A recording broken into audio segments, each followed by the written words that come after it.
Good day, Journal. It's been a minute, but I believe your arch nemesis is back. For over a few days, you felt like a haze of hopelessness and despair covers you, and doubt and disillusionment hover over you. Yep, your best life adversary is back. You know what you feel. You know what's going on. You recognize depression. You know the signs of depression all too well. You've been dealing with depression for as long as you can remember. Even if you haven't wanted to admit it, it's noticeable that you've been depressed. You haven't been yourself lately. You haven't been your happy-go-lucky, living in joy on purpose self the last many days. Nor have you been able to immediately and mindfully snap out of your funk. So much about you has been out of whack. Your balance between living your best life and your equilibrium to being your best self is on shaky ground. You are like an emotional toddler. Your emotions teeter-totter constantly these days, more lows than highs. Lately, you exist anywhere other than in the glorious middle, where you are not too high or too low, and your emotions never run too hot or cold. Your dietary behavior is different too. Sweets and salty foods are not how you stay fit and trim, but you've consumed more than your quarterly fair share in the last few days. Having to force yourself to work out is not like you either. Usually, there is joy in doing what helps you remain in the best shape of your life. As of late, you found little pleasure in doing what it takes to stay at the svelte weight of 165 pounds. Look at you. You can't even find the energy to say the rest of the chant, the stuff about being ooey gooey and all the rest of the long mantra you typically state about your premium, semi-sweet dark chocolate hotness. Nothing matters when you are depressed. Nothing matters, not even the parts of you that matter most to you when you are at your best. Your mind wanders. You're constantly thinking about an undesired future.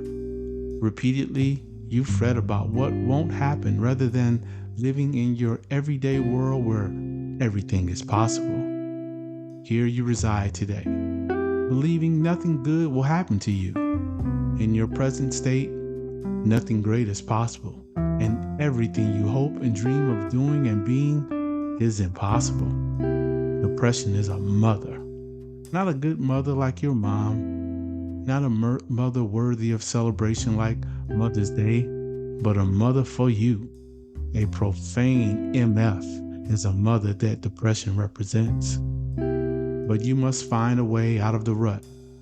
You must be like a tow truck and pull yourself out of your mental, emotional, and spiritual ditch. You must find a way to hook the divine to you like the tow truck driver joining a hitch to a stuck vehicle so you can get towed safely to a good place.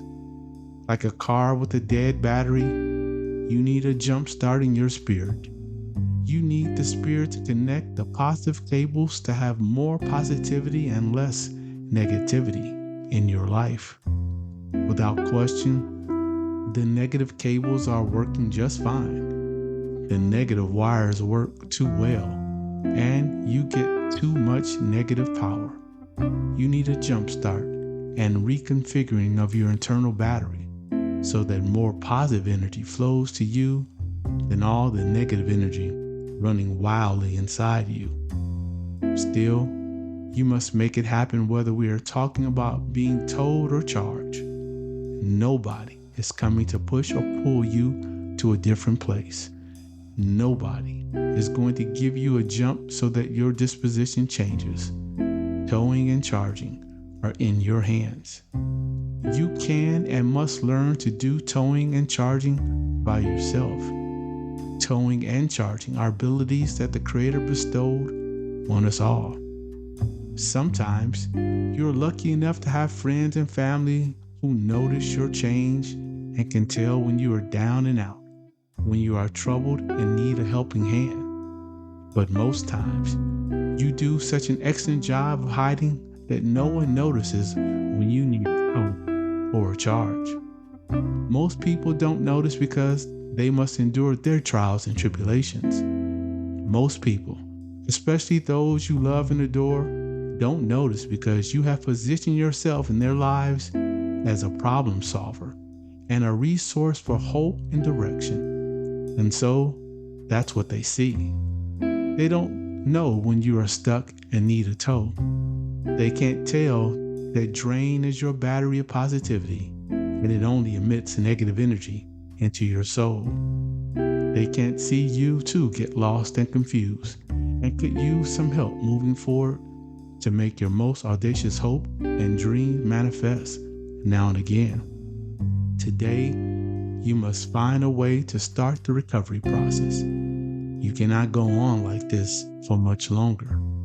You cannot get pulled deeper into the abyss of depression. The abyss of depression is a black hole that you don't want any part of you. It's a dangerous place many do not return from once falling in. Don't go into that dark place.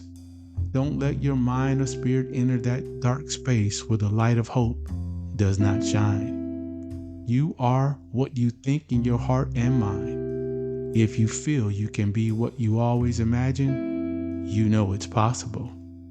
You are today the well-known author and renowned speaker you always hoped and dreamt of being. You woke today in your beautiful home on the beach.